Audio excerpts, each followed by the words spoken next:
Hey, Alex here. Happy Valentine's Day to you all. I know it's coming up soon. And as you know, Valentine's Day is celebrated in a very big way in India in the last 2 decades. But will it shock you if I tell you that almost 90% of the marriages in India are still arranged marriages? In a time and day where all our movies are about love, our songs are about love, yet if you go to a tier 2 city and meet youngsters and ask them, will you get married to uh, someone whom your parents find, or will you find someone on your own? Will it really surprise you if most of them are going to tell you, no, no, I'm a nice girl or a nice boy, I will marry someone whom my parents find for me? Will it shock you? It won't shock me, because that's how most of our Indians are still, right? But the question is, why are we associating so much goodness towards arranged marriage? And why are love marriages so vilified? For which you have to understand you have to ask the fundamental question: are arranged marriages a natural phenomena? Think about it. Take it any species in the world or any organism in the world. It is always the female which decides who its partner is going to be. It is the one who decides whom it's going to mate with. Take the example of a peacock. The male peacock is the more beautiful one. It has its feathers. It has to dance and prove to the female peahen that he will be a good suitor, right? Take tigers and lions. They will have to prove themselves to the lioness and tigress that they are the one with whom she should mate and have the offsprings with. So it is the women who decide. Even humans, look at any nation apart from India or or a lot of Islamic nations. It is a woman who still decide. Even if she had dated a guy for a few years, the guy has to go on his knees and ask her if she will marry him, right? And still she has the choice to say yes or no based on her experience with that man. If he had treated her well, if she really wants to stay with him, she still has a choice, and she's the one who decides fundamentally. That's how naturally things are supposed to be. But is that the case in our country? So there your answer is, it is not a natural way of life in the first place. Women should have the choice on whom they are choosing to be their partner. That's a fundamental right which is denied to our women. The second question you have to ask is, why are there so many honor killings these days, even at this time and age? Why are they there? We keep saying that who sees caste, but you find fathers chopping their own daughters and sons in the name of caste. Are we going to close our eyes and say, no, nobody sees caste anymore? In fact, everyone does. Hindus are castes. A lot of Christians, it will surprise you, are actually castes. They might have converted a few generations ago, but they still look at caste. So a few years ago, when they were trying to find a bride for me, till that point of time, I never knew what caste I belonged to. I was brought up in Chennai. I was a pretty liberal guy. I didn't know what caste I belonged to. I had friends from all communities. And when they started looking for a bride, the first filter criteria was caste. And that shocked me. And then I realized almost every arranged marriage, the first filter criteria is caste. And I told my parents, why are you doing this? They said, no, no, no, we are not looking at caste. It's just to make sure that the girl who comes in, we are not castes, we are just making sure the girl who comes in has the same customs. I said, what customs are different? They're like, oh, in some communities they eat food differently. Marriages, weddings, ceremonies are slightly different. And I was like, really? Are these real excuses you are giving, right? The truth is, these are all just excuses. The fundamental point is caste. And it is important to understand the history of arranged marriages in our country. If you go back 2000 years ago, the Varuna system got converted into caste system. And Manusmriti is made sure that intermingling of castes or Varunas were stopped. And arranged marriages were the perfect weapon to make sure that a person from one Varuna or caste does not get married to a person of a different Varuna, thereby maintaining the purity of these castes. So, arranged marriages should in fact be called as caste marriages. So, whether you know it or not, when we engage in an arranged marriage where filter criteria, the first filter criteria is caste, we have enabled caste, whether knowingly or unknowingly.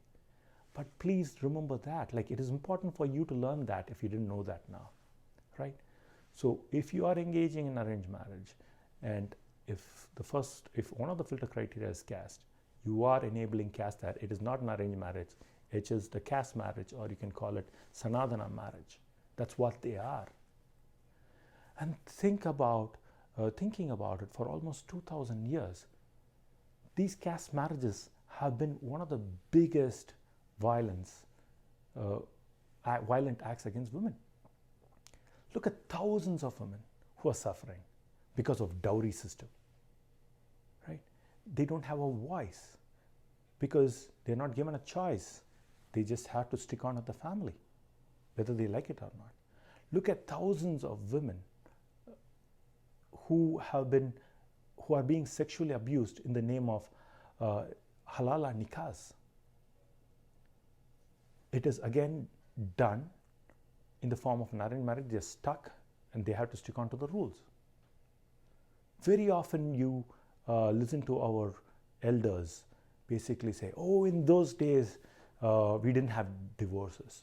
With the advent of love marriages, the courts are filled with divorce cases. Yes, they are. Thankfully, yes, they are. Because now, when a woman is abused, when she's not treated well, because she is empowered, because she is educated, because she is financially strong on her own, she basically can walk out of a bad marriage, of a bad situation. If she's not being respected, she can walk out and she can even start a new life. And that is empowerment, and that should happen. So if divorces should happen because women are empowered, let it happen. It is a good thing. Then what are the other charges against love marriages? Parents say, oh, right from childhood, I picked every small dress for my son, my daughter.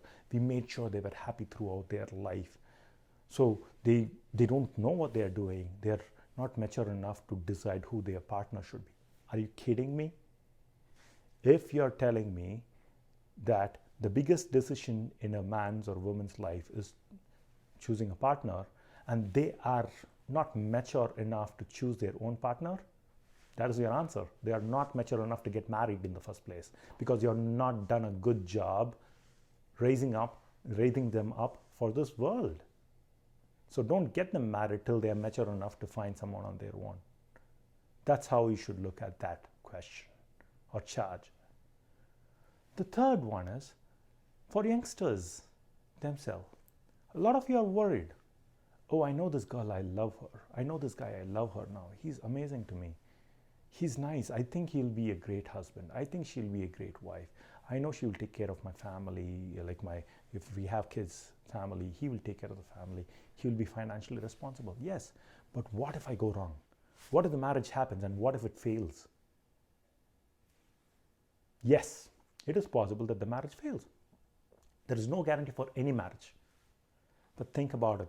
There are millions of bad marriages, even when they are caste marriages. When I say caste marriage, I'm talking about arranged marriages, right? Someone whom your parents found looking at everything, all the jadagam, every damn thing.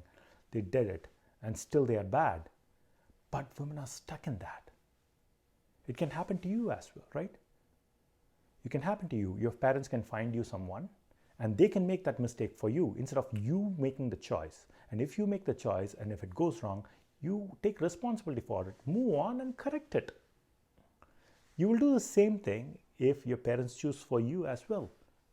But how many times do we blame our parents saying that, oh, you chose this guy for me, you chose this girl for me, look at what the hell happened. First of all, we shouldn't be doing that blaming game, because every decision should be our decision, especially big ones like this.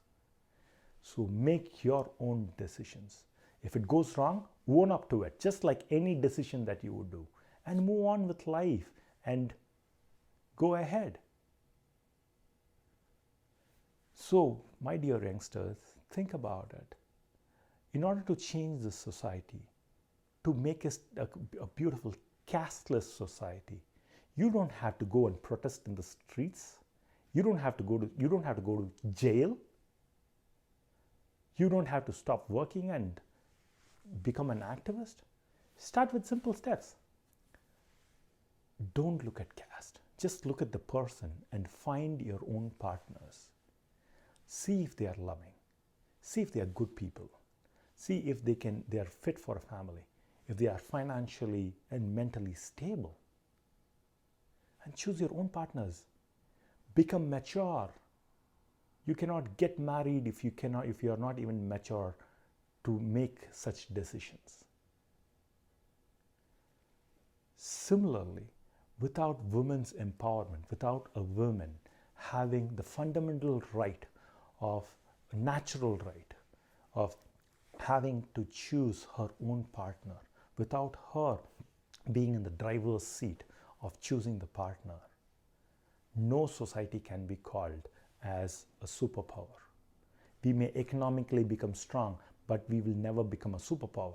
Think about Saudi Arabia. Does anyone call that rich nation a superpower? No, because there is no social justice. Social justice means justice for everyone, women, men, and there should be no caste, no discrimination. That is social justice. And in order to attain it, the whole hope is on you youngsters. You guys have to make sure that this caste marriages go away. So if you are not capable of finding someone on your own, you say that, no, I was not brought up in such a way. Unfortunately, I'm not capable of finding someone on my own. Fair enough. Go tell your parents. I don't care what you guys are going to follow. I'm not going to follow caste. So if you're going to find someone for me, caste should not be the criteria. Find someone outside the caste for me. Make that point. Insist on it. At least grow up enough to be brave enough to talk about that with your parents and your relatives. Right? That's more than enough for you to change the society. A few generations from now, if you do that, we will be indeed a nation, a great nation where social justice is there, where there is no caste at all. The evil called caste should go away, and it is all in your hands, youngsters. So think about it, and happy Valentine's Day to you all.